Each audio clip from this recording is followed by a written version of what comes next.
I don't pay attention to how anyone might want to label me. Think of how strange it is that we hand our sense of self, that we hand our emotional state over to strangers, over to people we've never met.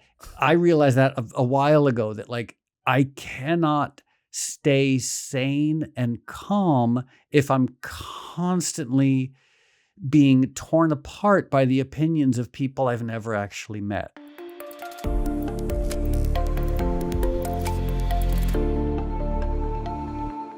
Okay, welcome back or welcome to the Finding Mastery podcast.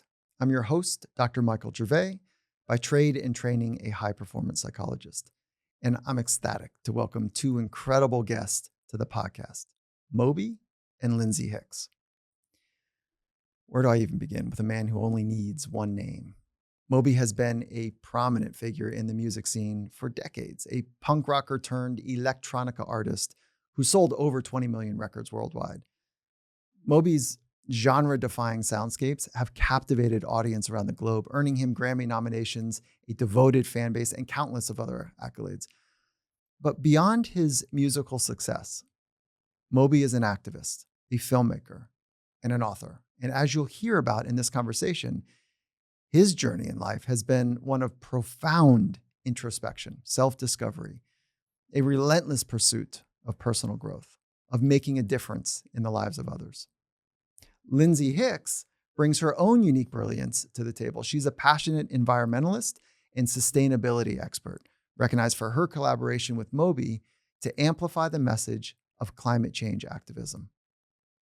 Together, Moby and Lindsay, they have formed an extraordinary partnership, blending their passions for music, activism, and thought-provoking conversations into the recently launched MobyPod.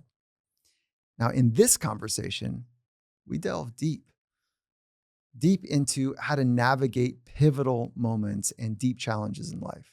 And I think they mentioned doing the deep work in therapy about 45 times in this conversation.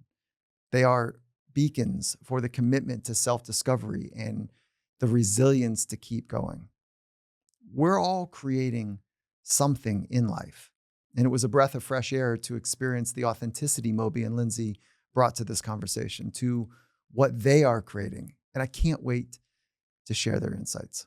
So with that, let's get into this week's conversation with Moby and Lindsay Hicks. Moby, you've been at the forefront of your industry for so long. I've loved your music. I've loved how you contributed to the rhythm of the world. You've had an expansive career across multiple decades. Now, the thing that I'm curious about, though, is I know your music. And oddly enough, this is one of the reasons I'm so excited for this conversation, is I don't feel like I know you. And I'm not sure if that's because you've wanted it that way, or it's just I've missed all the cues. But I just want to start with this appreciation. And then secondly, I wanted to kind of have this really big, hairy question, who is Moby?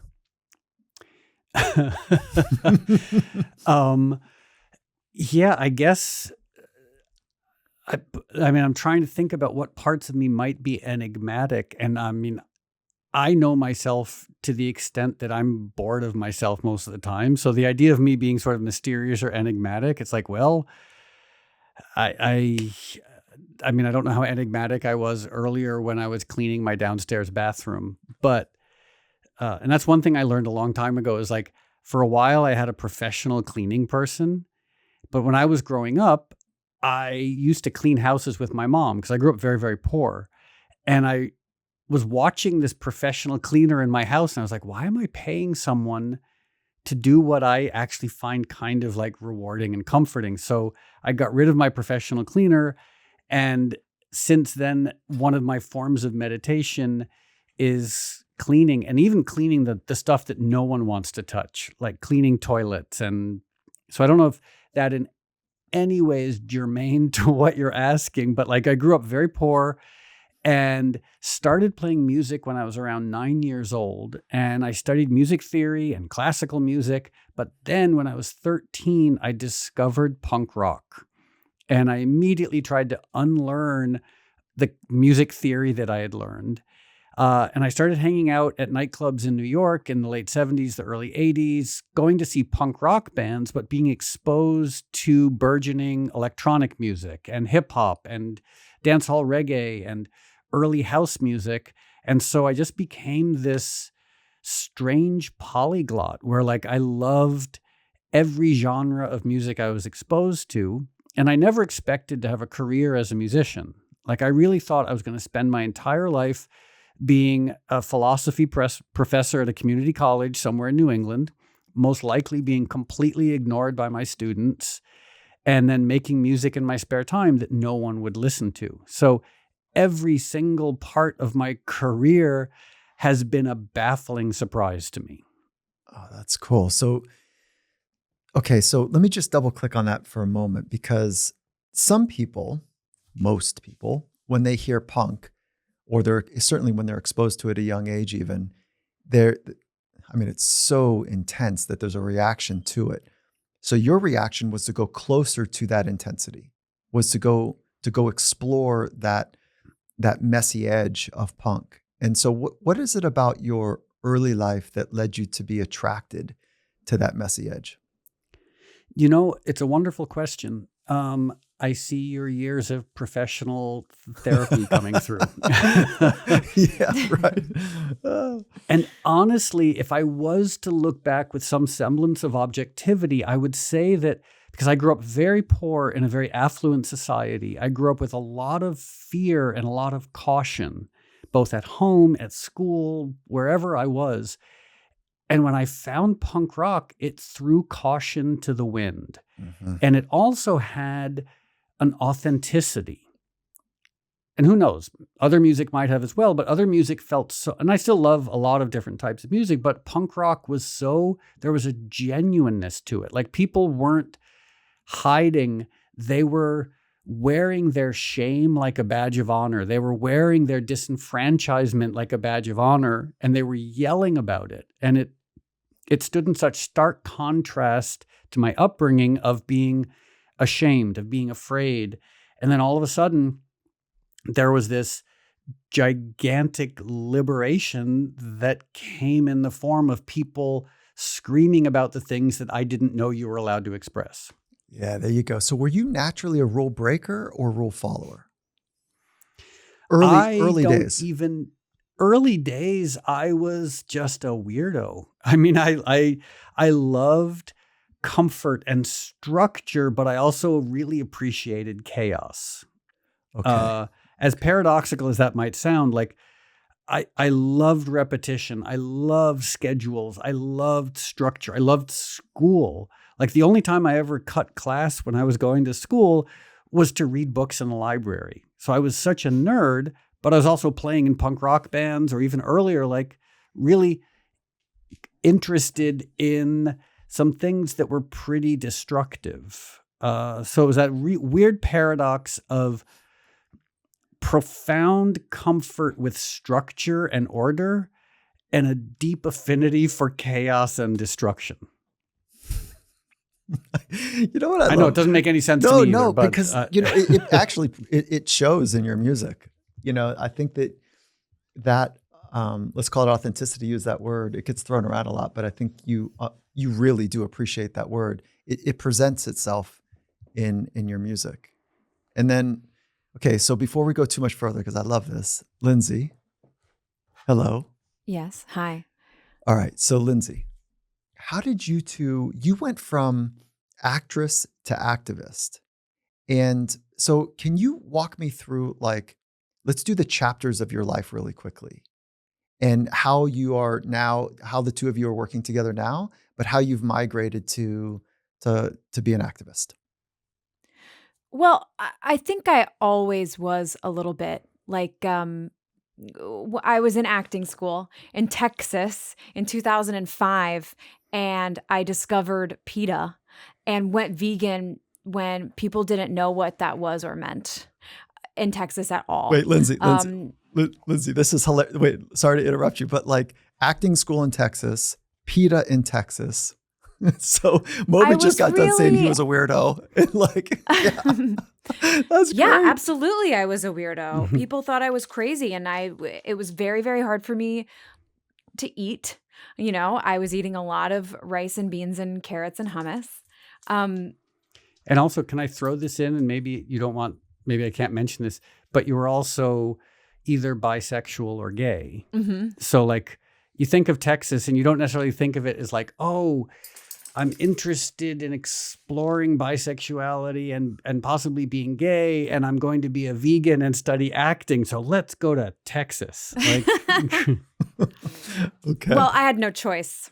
I moved around a lot, and so I was always exposed to different people in different places, and I realized that the same groups existed everywhere. Everywhere was a little bit a version of the exact same thing. So I already had an outsider's perspective, which gave me a lot of compassion for everyone. It made me see all the ways that everyone was the same and the ways that everyone, even if they were different, it wasn't that much different. It was them exploring a part of themselves that we all probably have a little bit. And so I think because of that, I developed a deeper sense of not only compassion, but self-knowledge. And so I was curious about other things. And I think that's how I found PETA. That's how I found the horrific videos that made me never want to eat or touch meat or dairy ever again. And so I went to, and also was one of the only out bi or people or lesbians in my college, which was a trip, but also kind of fun, because it was a safe space to do that kind of thing. Bizarrely, even though it was Texas. If I was a man, it might not have been so fun for me. But as a woman, I think it was a little bit of a safer space for that. It was less intimidating or scary or put me at less risk for whatever reason. But then I started making my own stuff and writing my own stuff. And that eventually led me into working on more of the producer side, and working for bigger, different companies and development. Which eventually led me to working and collaborating with Moby on different creative endeavors. And that's how we got here.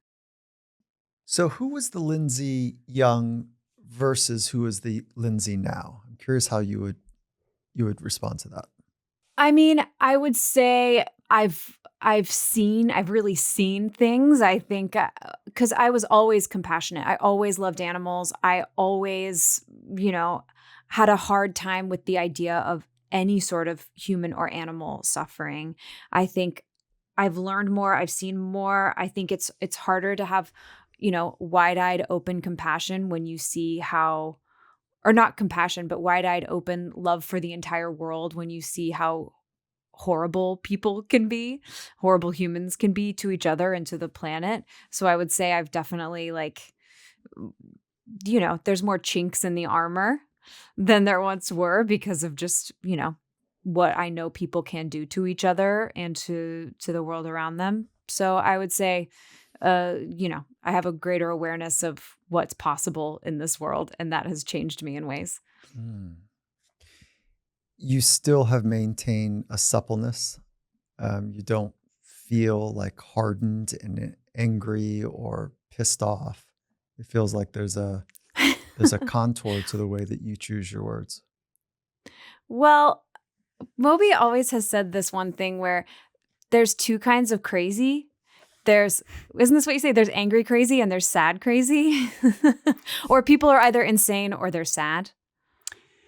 Yeah, that's sort of, I'm being glib and reductive, but generally speaking, like crazy versus sad. And I know that crazy is maybe not a DSM-5 clinical description, but, sad people have a distorted sense of themselves and the world in which they inhabit, but you can approach that. Whereas actually like unhinged, seriously mentally ill people, you can't interact with them because, at least my experience, and I don't want to be dismissive of people who are differently cognated. Did I just invent that expression? But nonetheless, I've had a lot of encounters with people who are sort of unhinged to the point where you don't feel like they're connected to reality. And not surprisingly, it makes it very hard to get close to them. So I found that like myself and most of the people I'm friends with, like we might be a little unhinged, but we're more sad than actually cripplingly mentally ill. Okay. All right. Yeah. So like technically, like I can appreciate the sensitivity you have in there, and you're using depression as a way to say there's still a connection to reality. It's just, it's distorted in a way, or it's pervasive in a way where it's kind of like there's three stools, as you guys would recognize the depression. I don't know. I suck. I'm no good. The world's no good. It's never going to be any good. You know, it's like the three stools to depression. But what you're describing is actually technically access 1 versus access 2 disorders that the DSM, clearly outlines. And access 2 disorders, they're usually evident in childhood, and they're like really challenging conditions like borderline or antisocial, or, like there's some really difficult breaks from what most people would consider to be normal. And so I hear what you're saying. I double down on it. I appreciate the sentiment in there as well. I think you guys have both done a lot of internal work. Is that fair to assume? Lindsay's laughing. Yeah. Internal work is interesting. It makes me think of the first time I went to therapy, because I had grown up, I was a philosophy major. I read Jung. I read Huxley. I thought I was an incredibly self-aware, enlightened person. I was also, up until 15 years ago, an incredible alcoholic drug addict. And so I went to therapy. The first time would have been about, let's say 2001, 2002. I was in a relationship, and it was as dysfunctional as a relationship can be. Just awful in every way that a relationship can be awful. And we were like, okay, as a last ditch effort, let's go to couples therapy. And so we went to this wonderful therapist on the Upper West Side of New York. And I remember the first time we went in, I thought the therapist was going to look at me and congratulate me on being this enlightened, rational, long-suffering boyfriend who knew himself so incredibly well. And that's not what he said. What he said is, at the end of the session, he was like, well, Moby, for what it's worth, I think you might want to consider coming to therapy at least 2 or 3 times a week on your own. I was like, you mean I don't get a gold star for being able to reference different schools of thought and different types of therapy? And I was basically just like a traumatized, broken person who had never looked at the trauma. Like, I'd inhabited the trauma. I'd written songs about the trauma, but I'd never actually explored it. And so to your question / point, I was sort of forced to do dynamic psychoanalysis, followed by cognitive behavioral therapy, followed by psychodrama, followed by all these other things. And then at the advice of a psychiatrist, I got sober, because I was wondering, I was like doing all these types of therapy, sometimes going 2 or 3 times a week, and I was still anxious, I was still depressed. And I went to a psychiatrist, and he's like, well, you are also spending $1,000 a week on cocaine, and you're having 20 drinks a night. Like, it's possible these things are informing your sense of self and your emotional state. And I was like, oh, you mean drinking 20 or 30 drinks a night and doing tons of cocaine and going to sleep with Xanax and Vicodin and being disappointed every time I woke up that I hadn't died in my sleep? Like, this wasn't normal. And so that led me to get sober, and I did the 12 steps, and I found the 12 steps to be like also a really phenomenal way to better understand myself, better understand the world in which I lived. And like, if someone wants to ignore the 12 steps, by all means, please do so. But for me, they were really helpful and basically concretized or solidified everything else I'd sort of been doing in therapy. Yeah. So I hear that, and I'm like, nice job putting in the work. Like, there you go. And then I hear like 20 drinks, Coke, Xanax, deeply depressed, not wanting to wake up. Like, all right, Moby, where'd that come from? Like, what was you might not want to go there, and I don't want to I don't find you to be fragile, so I'm asking respectfully, with highest regard, like, what was the trauma? I think the trauma was, well, part of it was hereditary. I remember when I was around 8 years old, my father, okay, to put it in hereditary context, my father killed himself drunk when I was 2. And I was sporadically sexually abused when I was growing up. But those things in and of themselves, my limited understanding is that unique experiences of trauma are not enough to rewire. Okay. Oftentimes unique experiences of trauma might not rewire someone. Some trauma obviously could, but it's more the day-to-day experience. And my day-to-day experience was one of, as I said, fear and shame and uncertainty. And I was raised by drug addicts and alcoholics, and there was no predictability and no real stability, but also on a hereditary level. I was saying, I remember being 8 years old, meeting my father's family for the first time. And they were all hyper-educated, hyper-erudite intellectuals from New England who were all drinking themselves to an early grave. Like the saddest bunch of people I'd ever met. And I was like, oh. Later I realized, like, oh, I guess that's me. Like, I'm part of this long tradition of sad, overeducated New England alcoholics. And so somehow I managed to get sober and not go down the horrifying spiral that all of them went down. Wow, look at that. Okay. And do you think that you hit rock bottom before you made the change? Oh boy, yeah.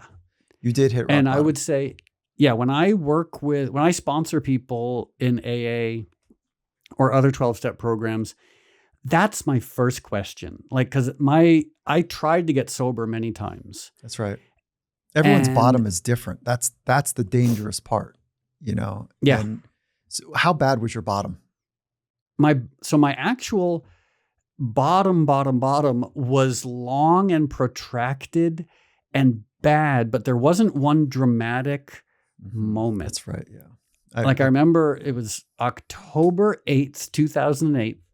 And I had played a fundraiser for a politician upstate New York. And I, of course, had my 25 drinks afterwards and found someone to sell me terrible rot gut cocaine. And I was taking the train back into the city.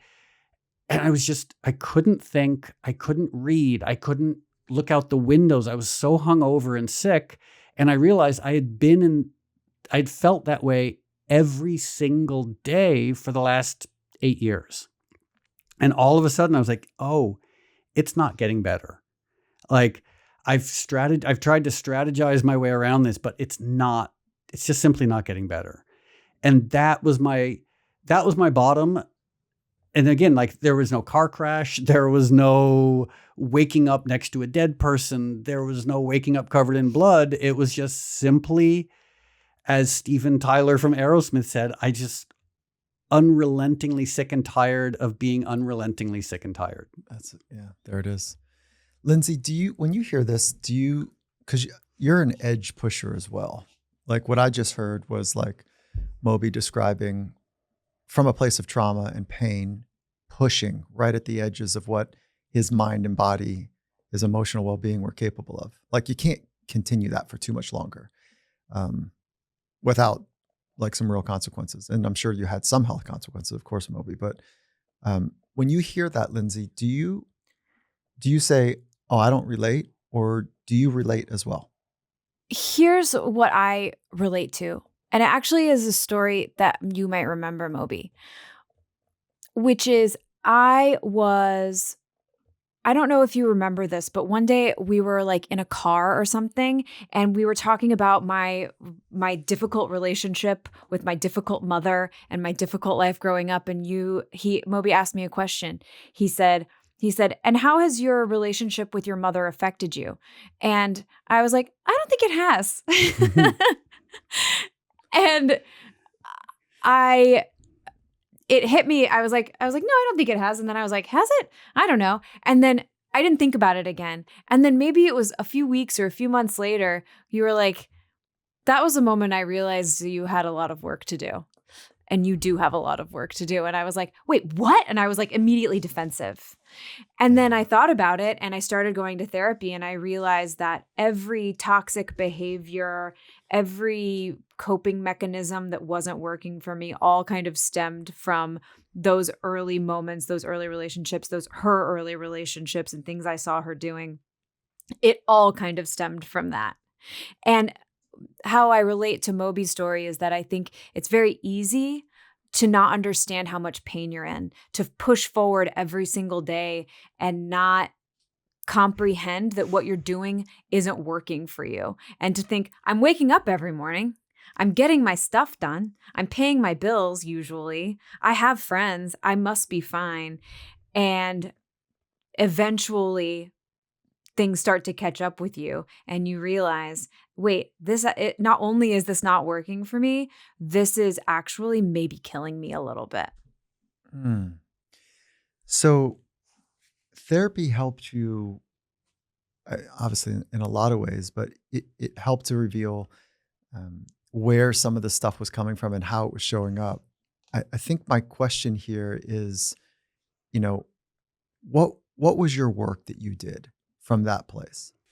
I mean, it's still happening. I'm still I love that. 100% deep in it. I wouldn't say I'm not here touting any sort of accomplishment, but I am saying I have worked with many therapists. Mostly, I feel like I'm still in a stage, and hopefully I'll be out of it soon and into the next, but of still gathering understanding, gathering information, putting together with a professional, putting together the pieces of breaking down what my responses are to certain situations and where they came from, and figuring out all the parts of me that are trying to work together to do the right thing in my brain that isn't actually the right thing, and to sort out, where it came from, why I do it, what the habits are, and deconstruct it all. And what I'm hoping to do now that I have gained immense knowledge and understanding is to get to more of a proactive place of building the new habits. So I'm classically trained as a psychologist, as we talked about, and then an emphasis in sport and performance. And that emphasis is really important because it is front foot forward leaning, like what work are we going to do to get better at the things we just identified we want to be better at? And the getting better might be accepting who I am with all my flaws. It might be getting better at, being more authentic, walking into a boardroom, or, being a little more relaxed when I want to be able to hit a note or whatever it might be. So I'm curious about the work. And so far it sounds like the work is talk therapy, getting context, insight, awareness building, putting pieces together like, oh, that's how I'm working. That's right. Okay. Mm-hmm. But then there's a next phase, hopefully soon, which is like, well, what do I do in the off time that I'm not in therapy? Like what is the work that I do so I can be whatever version badass that I want to be in life? And so maybe Moby, can you speak to some of that? Like the quote unquote, the work? Yeah, I would say from my perspective, I guess in the Buddhist world, and I'm not a Buddhist necessarily, is that idea of dharma. What's the daily quotidian effort that we're involved in? That's right. Or there's a bottomed out old alcoholic once said, because I got sober, the meeting where I got sober was on the Bowery. And so there were some real hardcore old timey, like people who'd sold kidneys for drugs, people who'd, I love this. One of my friends, he'd been sober for 40 or 50 years. He was very elderly, and he wore a little lucite cube around his neck that he called BB, because it was the last bed bug he found on him when he was sleeping in a flop house on the Bowery. Oh. And it was his reminder. Oh. I mean, look at Lindsay's face. Oh my God. So he had little BB the bed bug encased in lucite around his neck. And So, but he said something that I loved, and it's so simple. Well, two things I heard in meetings. One is we're either moving towards a drink or away from a drink. And you can replace drink with anything. Like we're either moving towards anxiety or away from anxiety. I'm moving towards bad habits or away from bad habits. I'm moving towards anger or away from anger. And the other thing I heard that's so simple, but so hard to put into practice, another old-timey alcoholic at the end of one of his shares just said, do more of what works, do less of what doesn't. And the simplicity of that, I was like, oh yeah, it kind of does come down to that. But the question is it's both such a huge, relevant, important, fascinating, but also a very difficult question to address and answer. Is like, we know what therapy looks like. What does healing look like? What does being recovered look like? What does, where do we end up? And from my perspective, there are a few different elements to that. One is, and sorry if you guys can edit this out because I'm about to ramble on like a crazy old grad student, but we'll call it like the existential context. As we know, a lot of 20th century therapeutic modality looks at the individual. Like, what's the individual's experience? And of course, the individual's experience is incredibly important, but the expanded context, family, culture, gender, socioeconomics, and just our species. We're descended from anxious monkeys. How surprising that we're all prone towards anxiety. So trying to understand that context. And also, I know for myself, there are moments when I have a reaction that is actually not a sign of any sort of dysfunction. It's just a normal reaction. Like, put anyone in a TSA line that's not moving and have them stand there for 2 hours and be on the verge of missing their flight. They can be the most enlightened. The Dalai Lama at that point would have a panic attack. It's like, it's funny you bring that up because the athletes that do fly commercial that I spend time with, I have that to be a training moment for them, which is when you're in TSA, and this is more Olympians than it is pro athletes, but when you're in TSA, that is a trigger. That's like a threshold that you're walking through to practice breathing, to practice like being where your feet are, if you're fortunate to have feet. But like so thresholds matter to me. And so the way that I enter or the way that they enter to a space or a threshold is a really important like moment to say, right, who is the person I want to be? This is a great time to practice it because it would even potentially unearth the Dalai Lama, to use your framing. Yeah. So thresholds are a really interesting idea for me. Do you have thresholds that you guys do that are important? Well, for it's you? interesting because that idea of threshold, there's one of my favorite psychological writers is Albert Ellis. Do you know Albert Ellis? Yeah. Yeah. One of my friends listening right now studied under Dr. Ellis, and is going to say, "Oh, give it to me." Give it to me. He loves the love slob. Do you? I just love Albert Ellis because like his books, he sounds like such a hipster, but he. Okay. Yeah. There you go. And he sort of was the guy who invented cognitive behavioral therapy to an extent. He came up with rational emotive therapy that I think, and again, my limited understanding, sort of became CBT. But I was reading one of his books with a ridiculous funny title, and my takeaway was it's the difference between the preference or a compulsion, a bummer versus a tragedy. And having sometimes as an alcoholic, I understand preference versus compulsion. If you put me in front of 20 pieces of chocolate cake, as much as I love chocolate cake, best case scenario, I'll eat 1 or 2 of them. There's not a part of me that's going to stay up until 7 o'clock in the morning eating chocolate cake.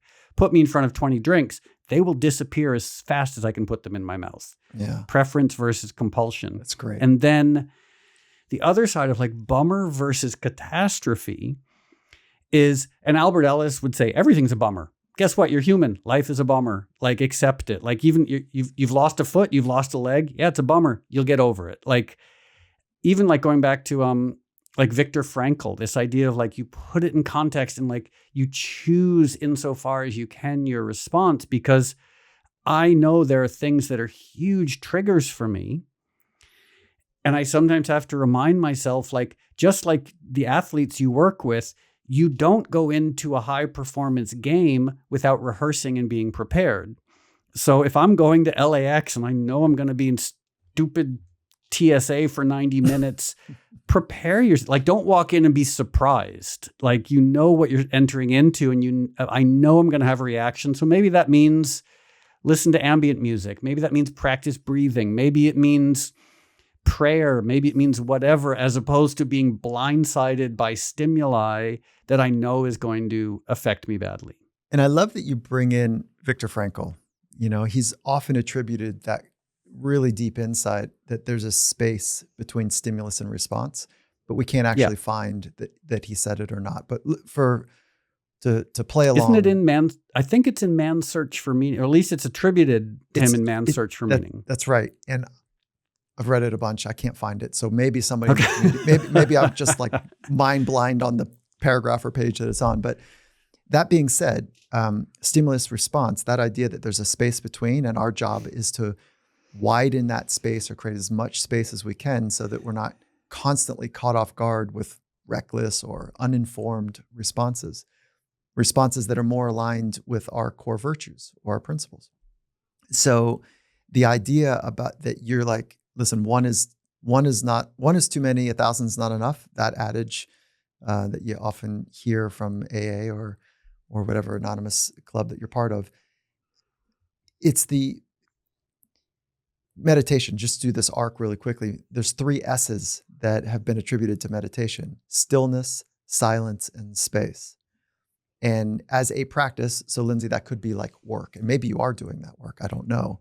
But do either of you practice or have a mindfulness or meditation practice that, besides maybe washing the dishes or getting the toothbrush out for the dirty corner, you know, that is wonderful. But are you meditating, either of you? My introduction to meditation was actually with my mom.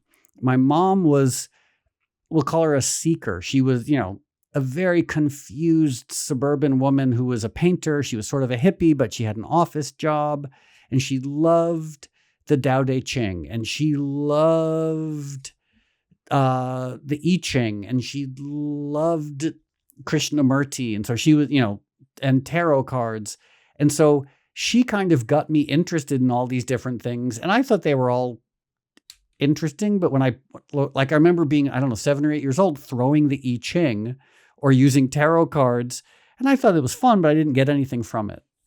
Years later, I got invited by David Lynch, one of my heroes, to perform and speak at a meditation retreat in Fairfield, Iowa, at the Center for Transcendental Meditation. And I thought, okay, this is perfect. I'm going to go hang out with David Lynch. I'm going to play music, and someone's going to give me a mantra, and all my problems will disappear.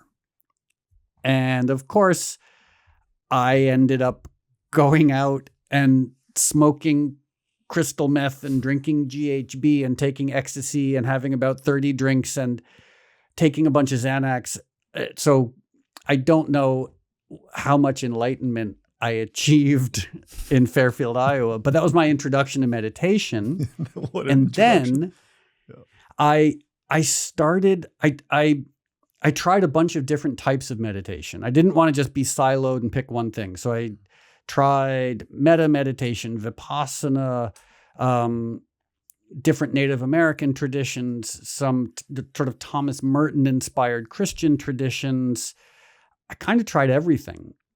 And ultimately, I could just ramble on about this forever, but I realized the practice, and please contradict me if you think this is a mistake, but from my perspective, the practice needs to be attainable. If I say to you, I have the best meditation practice in the world, and you hate it, you're never going to do it, then what point is knowing about the best meditation practice in the world? So it's that idea, same thing with exercise, with anything else, like do what you can, make it insofar as you can enjoyable and regular, and that's going to increase the chances that you're going to keep doing it. So my meditation approach is either cognitive, which is a sort of, an analysis, a sort of vipassana mindfulness, or emotional, like metta inspired, metta being the Pali word for loving kindness, or creative visualization that can lead to either a sense of calm or insight. So I have a grab bag of meditations that I choose and use. And sometimes it's just as simple as box breathing. And is it a daily? Yeah. Is it a daily practice? Is it like a convenient practice? What does it look like? It's a usually 2:00 in the morning racing thoughts practice. or the daily practice is the end of my yoga practice. I have a very expanded hybrid of metta and vipassana, or mindfulness and loving kindness, that I do that is fairly regular and very enjoyable. So that way I don't grit my teeth when I do it. There you go. Brilliant. Lindsay, Okay, I'll tell you mine. Yeah, please. So I'm a daily yoga-er, and I find that I have to keep them separate. 3 things that have to happen, or else it doesn't feel good. One is I have to move in a way that gets me out of my head. Usually that's yoga, and that's the only one that gets me fully out of my brain. Of course, sometimes it's nice to go to a gym and be on an elliptical and watch news or whatever. That sometimes feels kind of good. But usually, and pretty much daily, I'll do yoga. Sometimes I'll do a class. Sometimes I'll just be in my house and just do what I like for like half an hour or an hour or 90 minutes. And then a breathing exercise, a box breathing, a fire breath, one of those. And then I've done lots of guided meditations, and those are wonderful. But the thing, and I think simplicity is so important, sitting in silence for any period of time, 5 minutes, 8 minutes, 10 minutes makes me feel like I'm going to actually lose my mind. But just that 5 minutes of sitting in silence is the best thing that I've found for myself. Like a guided meditation doesn't really get me there anymore. I just got to sit still. Yeah. It's so hard, but it's so unbelievably effective for me.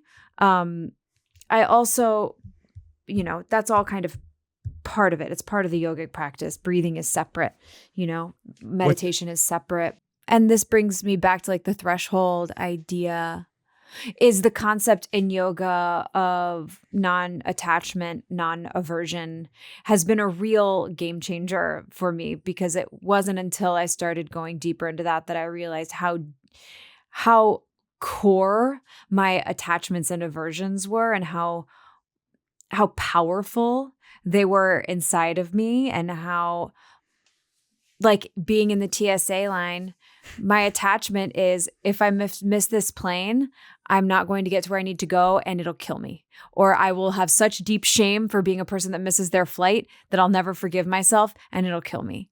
Like it's this attachment to the next thing, or the person in front of me is so infuriating that it makes me want to I have this, these strong reactions that are based on attachments or aversions, and going through yoga and sitting there and thinking about what are these attachments and how do I release them has also been a huge part of that process for me. It's apparent to me that both of you don't want to be pinned down. You don't want to be labeled in some kind of way. You're explorers. You don't want to be, to use Moby's word, you don't want to be siloed or defined as just one thing. And that seems like it's a common thread for both of you. Does that feel right? Does that feel like there's a heartbeat when I say that to you?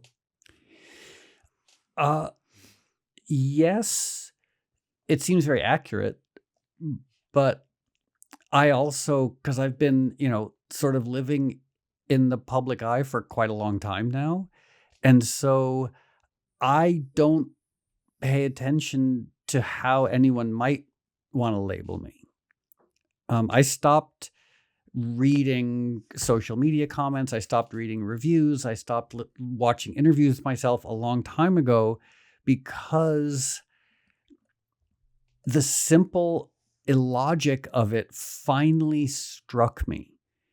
And I hope that maybe this is helpful to anyone who's listening, where think of how strange it is that we hand our sense of self, that we hand our emotional state over to strangers, over to people we've never met.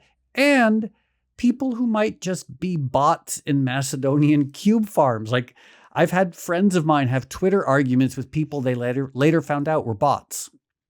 And I realized that a while ago, that like I cannot stay sane and calm if I'm constantly being torn apart by the opinions of people I've never actually met. Oh, So like, wait.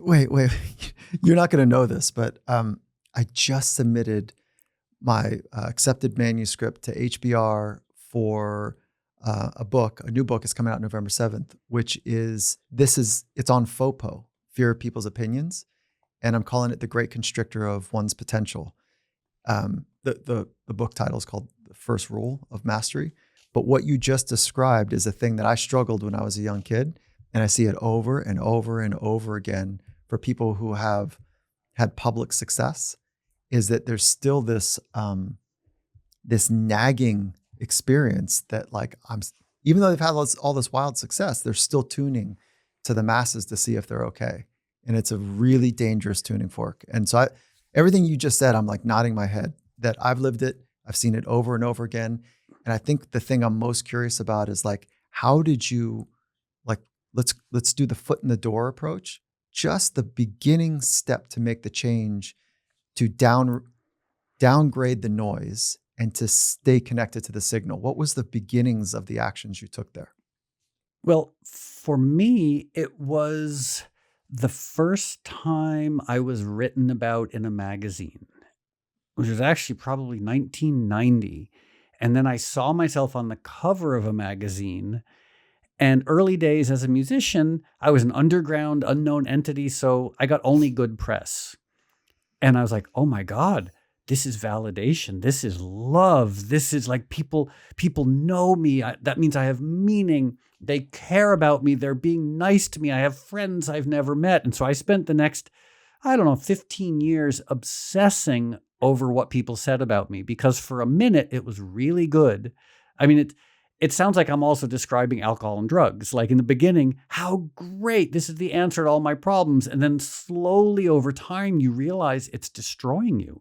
And towards the end, I would, especially when social media was sort of invented, I would read comments where people wanted to stab me. They wanted to destroy me. They wanted to watch me die. They hated me. And I was like, what good can come from knowing this? There's what possible benefit am I getting? I'm just being constantly destroyed by people I've never met. And so I had to say like, okay, similar to alcohol and drugs, I can't practice moderation. Like with alcohol and drugs, I have to have an abstinence model. And with the opinions of strangers, I have to practice abstinence, because the other alternatives are to find every person who hates me and kill them. And in addition to being unethical, it's also kind of illegal and probably not practical, because we're talking about hundreds of thousands of people. So that's option one, which I had to take off the table. Option two is to become an enlightened, transcended master and not be bothered by the opinions of strangers. And I realized I can't do that. So option three was simple abstinence. Don't look, don't read the comments, don't read the reviews. And at first, it felt like something that was only germane to public figures. But now, to state the obvious, and I'm sure you address this in your book, everyone's a public figure. The guy who works at my local supermarket putting stuff in the bag, like, he's a public figure because he has an Instagram account. He might have 20 followers. That's a public. And so everybody has that experience of, and here's where it can become incredibly challenging, not just for, better known public figures, but for everybody, is the private versus the public self. I have the same name with my friends as I do to 100,000 people in a stadium I'm playing in front of. And in my mind, there's a conflation. I'm like, how am I not the same person? Because I have the same name. But when someone I've never met hates me, they've never met me, and I cannot take it personally because they're not responding to a person. They're responding to a photo or an image or an idea. And so that is my very long-winded way of how I've come to this place of simply having no awareness of anything anyone might say about me apart from Lindsay and a few friends. There sounds like you've done, again, some real work to be able to know how to navigate this. And you just hit on something that I hear athletes talk about all the time, which is like fantasy is really problematic because you or I are playing a fantasy league using the names and likeness basically of the athletes in a way for our benefit. But but they're a real person. And so when you're rooting against or rooting for, it's a complicated experience for people that, to your point, like Moby on stage, Moby in the living room, like, is it me or is it the way that I make them feel? And if you're not clear, it can become really confusing. And so I love how you've articulated it. And it used to be the case that, as I mentioned, that only applied to professional athletes or actors or musicians or politicians. But now it is literally everyone with a phone and a social media account, which I think I've just described the vast majority of people on the planet. And you hear about, to state the obvious, it's not academic or elective. Like you hear about people killing themselves because of bad comments. Like the consequences are heartbreaking. Like the amount of suffering that people are experiencing simply from reading comments. And so that's my advice to everyone is just don't look, if you can disable comments, don't read them. Cause there's always going to be like 10 good ones, but that one negative one, what are you going to remember at 2:00 in the morning? Like the 100 people who said, hey, good job, or the one person who said they want to find you and stab you and watch you die in front of them, which is I've read many times before I decided to practice complete abstinence around social media comments. It sounds like that one stuck with you a little bit. Just the absurdity. I was like, wow, this person hates me so much. They're having fantasies about stabbing me to death. They've never even met me. Like, granted, I am not a very likable person, but I don't know if I'm deserving of being stabbed and having a stranger watch me bleed to death in front of them. But also the logic of it doesn't make any sense because we know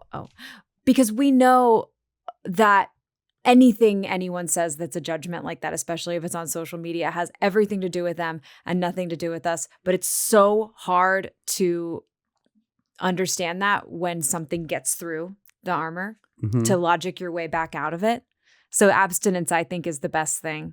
But you've also had to, because you have received it in a level that most people never will. I think many of these public figures, people, they think because they've seen you more than 3 times somewhere that they know you, or because they heard a song and connected with it, that they know who you are. And so they are having an experience of you, especially as a musician or an actor. They're having an experience of you that you know nothing about. They're having a personal, deep, intimate relationship with you without your knowledge, which is beautiful. You've created art that has changed a person, but in the process, I think they've built a connection with you that makes them, they have the ability to say, oh, I changed my mind. I thought I knew you, but I don't know you because you did this song that I actually don't connect to. And now I'm angry because you did something I don't understand. And now I want to hurt you. But you have no part of their experience other than creating something that they consumed. And the one thing I'll add to that is both, and again, forgive me if this is self-evident, but like the algorithms prioritize the engagement you're describing. Like there's no such thing as a social media algorithm that prioritizes friendliness or benign interaction. Like they want anger, because they learned a long time ago, anger gets clicks, anger gets engagement, and anger generates numbers. And the other is, again, to state the obvious, the vast majority of people on the planet are struggling, and this is one thing that's helped. And I don't know if this is either going to make sense or if you've experienced this before, but it's almost like if someone needs to attack me and that gives them a feeling of comfort, if that gives them a feeling of happiness, I'm like, I can't even criticize them for it. I don't want to know about it, but I can't get mad at them and I can't say, oh, you should think about me differently. Like, I have to almost say, you know what? Maybe they needed that. Maybe in that moment they needed their anger. Maybe it gave them comfort and control in an environment where they felt no comfort and control. And it's, again, I don't want to be aware of it, but I'm also not, I don't think they're doing anything wrong or unethical by hating me if there is a moment of comfort that they can experience. The two selves thing is real in a lot of ways. For some of us, we have to pretend. It feels like we have to pretend to be something else because we won't be properly accepted. And some of us build a second self to protect the more vulnerable self in any room. And the other bit on the two selves is that many of us have found it very difficult to know what our true self is. And so we get ping-ponged around by the external conditions or the eyebrow closing in, like that, that glare, like from somebody else, or like the eyebrow opening up, like, oh, in favor. And we do get whipped around by the external circumstances quite a bit if we don't know our core principles and our core rocks, if you will, to what makes us us. And all that being said is, I don't think I know where Moby, quote unquote, came from, as opposed to like, Richard.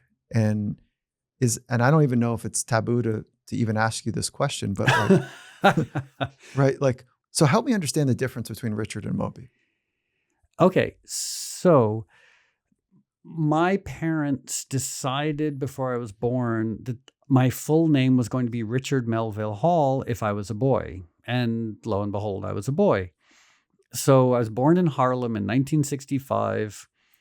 And there I was lying in my mother's arms. I'm assuming she was smoking a cigarette. And I'm 10 minutes old. And my father and my mother looked at me and they were like, Richard Melville Hall is an incredibly grown-up name. Like they're like, maybe when he's an adult, if he becomes a lawyer, Richard Melville Hall Esquire will be his name. But like, what a ridiculous name for this little white grub of a baby. And so my dad, who before he killed himself was a delightful person with a great sense of humor, said, hey, let's call him Moby. And the reason being is I'm on his side of the family descended from Herman Melville, who wrote Moby Dick. So that's where the like Richard Melville Hall, like it's all reflective of the relationship to Herman Melville. And so from the time I was 10 minutes old until right now, I've only ever been called Moby, except for I had one dentist in elementary school who called me Richard. And every time he called me Richard, I'd be like, I don't know who you're talking to, because I've never been, what a weird name. I've never been called Richard. Yeah, got it. Okay, I understand. Okay, cool. It's a good story. There is, and this is, again, something you guys might want to edit out because it's going to be a little esoteric and rambling. But as time has passed, it's forced me to think about this name, Moby. Like for years, it was just my name. And I was like, oh, there's a famous book called Moby Dick. I guess I'm named after the author who supposedly I'm related to. And I never really thought about it because, Lindsay, almost to your point of like, when you grow up with something, it's just who you are. It's familiar. But then as time passed, I started thinking like, well, what does this mean? Like, who was Melville? Why is the book Moby Dick so revered? Because if you've tried to read it, if anyone's tried to read it, it's not a fun book. Like it's not like a sit down summertime fun time beach read. It's dense and difficult and weird, but it's also an allegory, a remarkable, phenomenal allegory for existentialism, for the human condition, and you could almost boil it down in very reductive terms that there's Ahab on one side, and Ahab represents the anger of humanity in an unknowable universe. There's even one scene where he nails a gold piece to the mast of the boat, the Pequod, and he has this soliloquy about the unfairness of the human condition. He says that like as humans, we know nothing. Like the best that we have is like living in a world of pasteboard masks. And he says, I want to punch through that pasteboard mask. And he wages a war on God. And Moby Dick, on an allegorical level, is the unknowable universe that he's fighting against. He looks at this enigma and he hates it because he can't understand it. He can't control it. And he tries to destroy it. Surprise, the unknowable universe destroys him. And I could say that on one hand, self-involvedly, I'm incredibly thrilled to be named after the vast, chaotic, unknowable forces of the universe.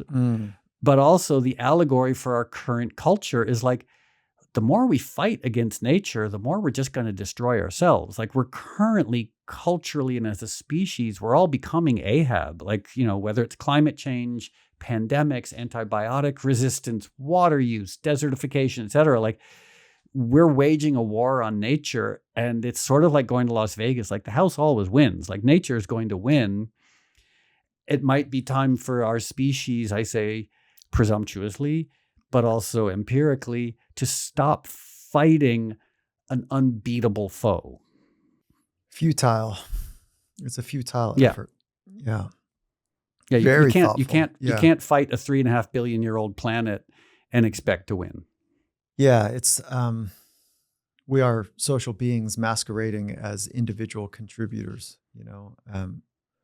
and until we're plugged into the larger ecosystem, it becomes the unmovable force in many respects. Yep. I read that you guys are part of your beginning philosophy, right now is that you're ignoring the pursuit of being cool. And I want to know what that means. And I also want to understand what you have your eyes set on next, especially Resound NYC. So can you help understand that philosophy? Yeah. So when I first was looking at sobriety, I was obsessed with the world. I was obsessed with fame. I was obsessed with getting good reviews, getting played on the radio, selling out stadiums or arenas. Like I was obsessed with worldliness. I wanted that success. I wanted to go to red carpet events. I wanted to have this glamorous life filled with affluence and validation. But then I started taking a step back because what was also happening at this time is I was being invited to fewer parties. I was selling fewer records. I was getting worse and worse reviews, and it really frustrated me. And when I started getting sober, and hopefully this is a lesson that applies to people even who aren't considering sobriety, but just in general, is I had been so selfish. I was selfish in my friendships. I was selfish in my family relationships. I was selfish in my romantic relationships. I was selfish with the people I worked with. And it was all based on fear and control. Like I thought the more I can control my environment, the more I can get exactly what I want from the world, the happier I will be. And I don't want to anthropomorphize the universe too much, but I feel like the universe was sort of saying to me, selfishness and clueless materialism, that's not the way to have a good life. That's not an enlightened, healthy way to live, as much as I wanted to live that way. And when I got sober, I started reading different literature, and there was this idea of service. And I hated reading about being of service. I hated reading about selflessness because I wanted to be selfish. But over time, I found that trying to control the world, trying to be like an abject materialist, and I'm not criticizing materialism per se, but I'm criticizing the idea that materialism could replace or supplant, call it like health and spirituality.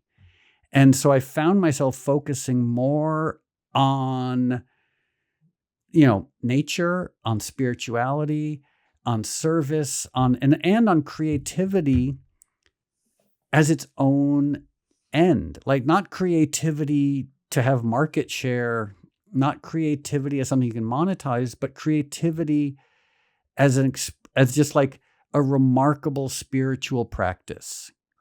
So something happened where I found myself putting things in perspective, going hiking in the mountains and realizing like, oh, nature doesn't care about album sales. Nature doesn't care about getting invited to red carpet events. Like, there is a wisdom and a strength to nature that is indifferent to us. And I found that indifference to be really comforting and liberating and very healing.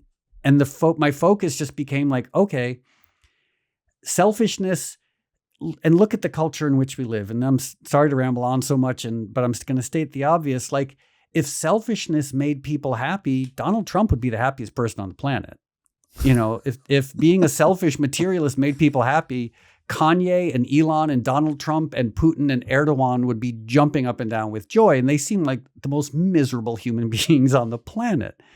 So it's the idea of, trying to be of service, trying to use creativity as a way of connecting spiritually, and not trying to control things too much, recognizing that there is a wisdom to the universe that is much older than I am.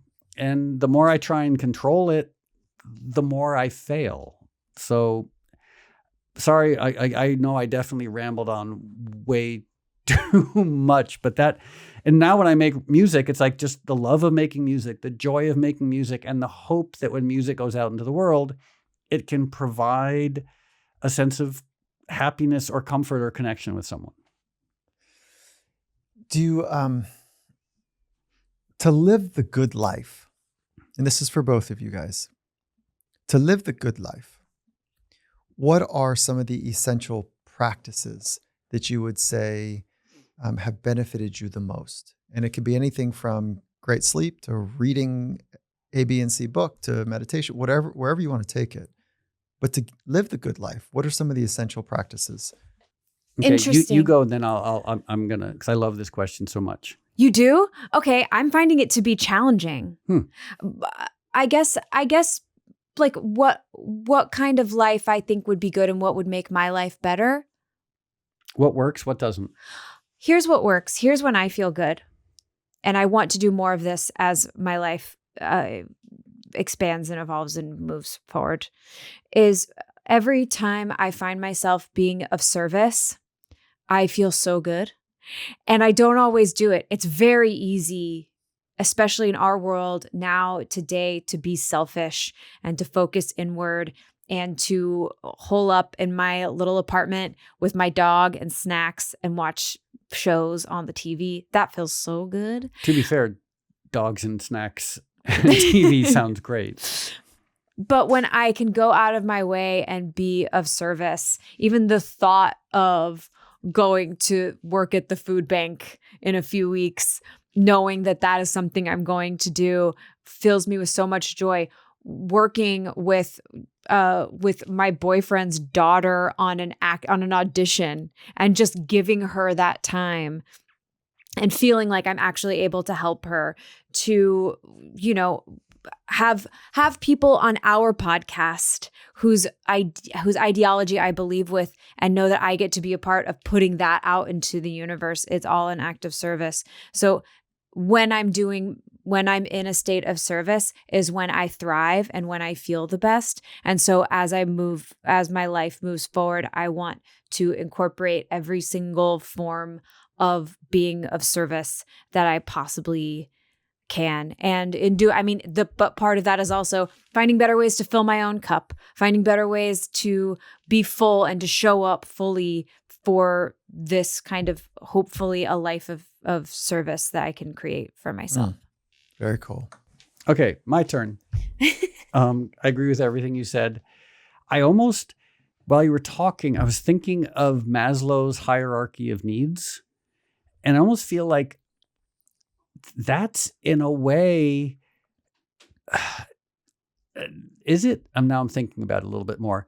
But that's almost a way of like looking at the steps that are necessary for a good life, as it were. And you could almost say, like, first, start with the physical. am I looking after my body? Because it doesn't matter how enlightened we are. If our bodies are falling apart and sick and destroyed, like, we're not going to be living a good life.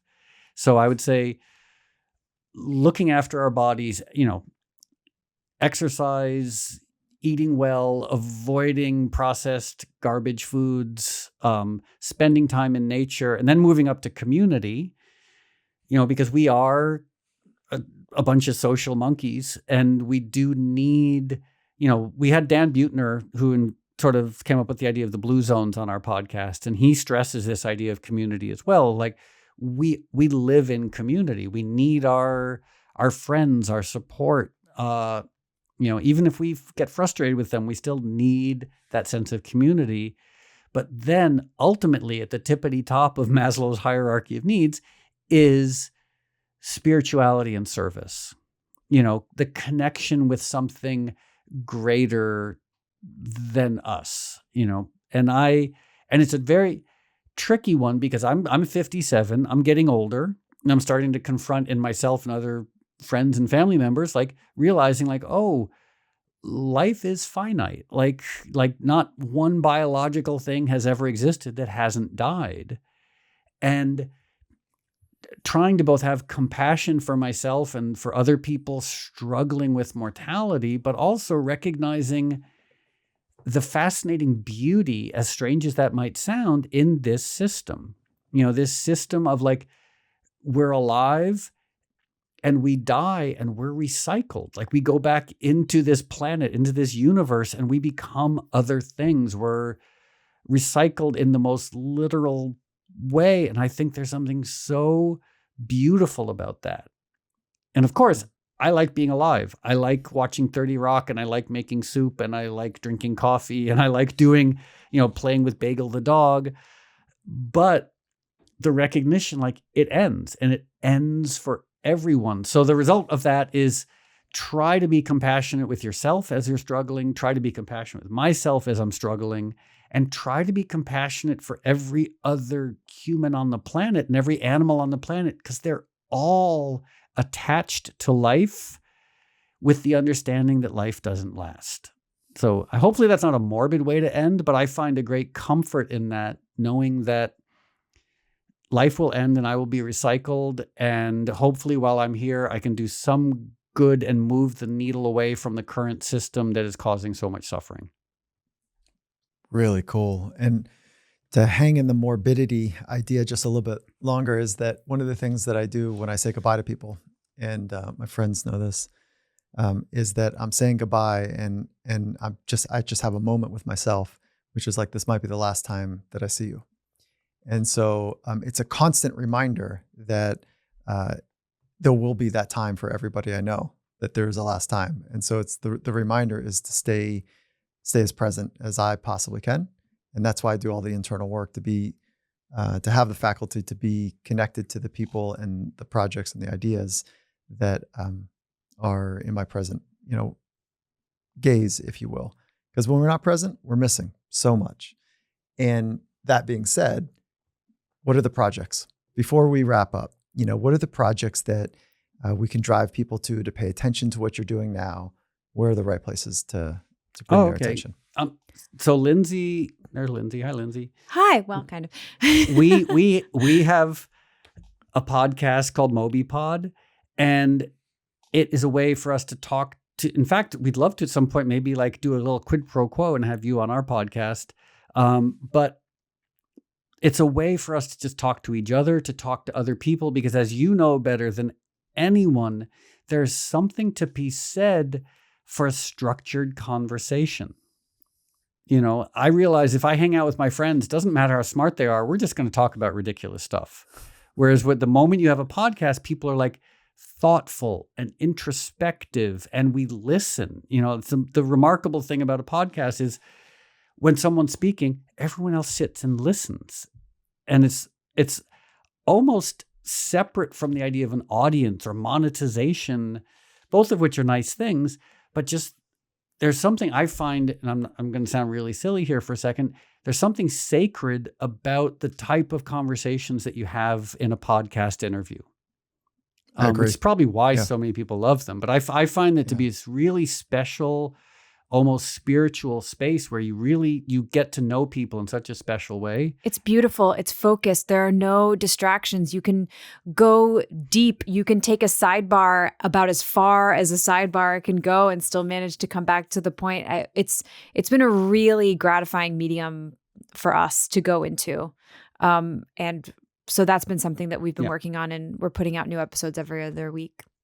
Awesome. And in addition to that, we released a movie recently called The Punk Rock Vegan Movie, and it's a very odd, idiosyncratic look at the history of punk rock and animal rights. It's for free. We give it away on YouTube and Vimeo. Anyone can download it, do whatever you want with it.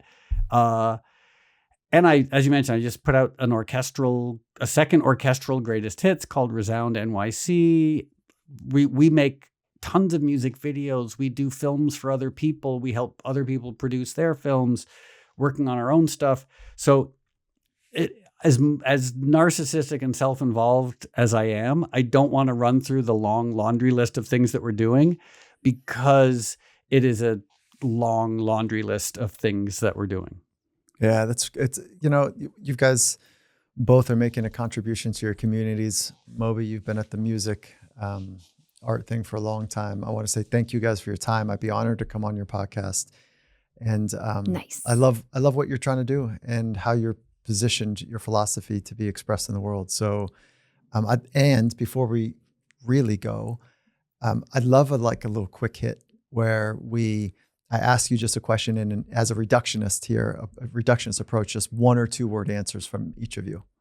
Are you game to play along? 1 or 2 word answer. It's not my strong suit. No, I do love a lightning round, though. It's a lightning round. Are you ready for a lightning round? All right. Yeah. Stress has just turned up on you, Moby. Are you ready? Great. Okay. Maybe what we'll do, Lindsay, you go first, okay? Okay, great. No, I love brevity. It all comes down to... Oh, I'm finishing the sentence. Compassion. Moby? Bagel. That's your dog? Okay. Bagel, come say hi. Oh, God. Yes, perfect. It all comes down to Bagel. All right, good. Yeah. My only goal in life is to die before Bagel does. How about it? Okay. He says it like it's a joke, but It's not a joke. it's not a joke.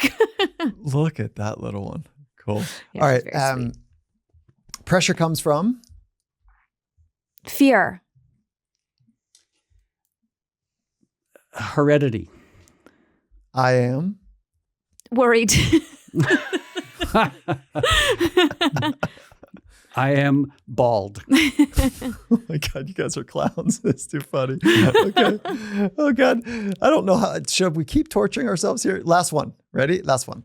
Mastery is... Exploration. Service and awareness. Service and awareness. Very cool. You guys are great. Thank you for spending your time sharing your wisdom and insights, and just, not taking yourself so seriously and having fun with it. So I really appreciate meeting you guys, and thank you again. Yeah, this was wonderful. I feel like we should Venmo you money for therapy. I know, but it actually feels like that. I feel like this is the cheapest therapy I've ever had. Thank you. Yeah.